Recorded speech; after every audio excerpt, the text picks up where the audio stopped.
Mapagpalang umaga po sa bawat isa po. Ang salita ng Diyos po ngayong araw na to ay babasahin ko po sa inyo sa 1 chapter 14 verse 1 to 14. Huwag mabagabag ang iyong kalooban. Sumampalataya kayo sa Diyos. Sumampalataya din kayo sa akin. Sa bahay ng aking ama ay maraming silid.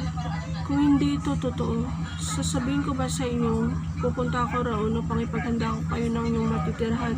At kapag naipaghanda ko na kayo ng matitirhan, ako'y babalik at sasama ko kayo upang kayo'y makapiling ko kung saan ako naroroon.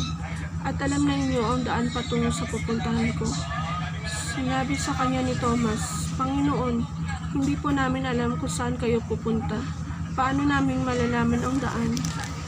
Sumagot si Jesus, Ako ang daan, ang katotohanan, at ang buhay. Walang makakapunta sa Ama kundi sa pamamagitan ko. Kung ako'y kilala ninyo, kilala na rin ninyo ang aking Ama. Mula ngayon ay kilala na ninyo siya at inyo nang nakita.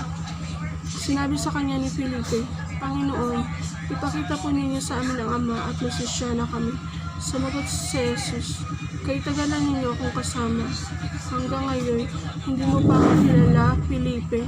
Ang nakakita sa akin ay nakakita na sa Ama. Bakit mo sinasabing, ipakita mo sa amin ang Ama? Hindi ka ba naniniwala ako'y nasa Ama at ang Ama ay nasa akin? Hindi sa akin galing ang sinasabi ko sa inyo. Ngunit ang Ama na nananatili sa akin ang siyang gumaganap ng kanyang gawain.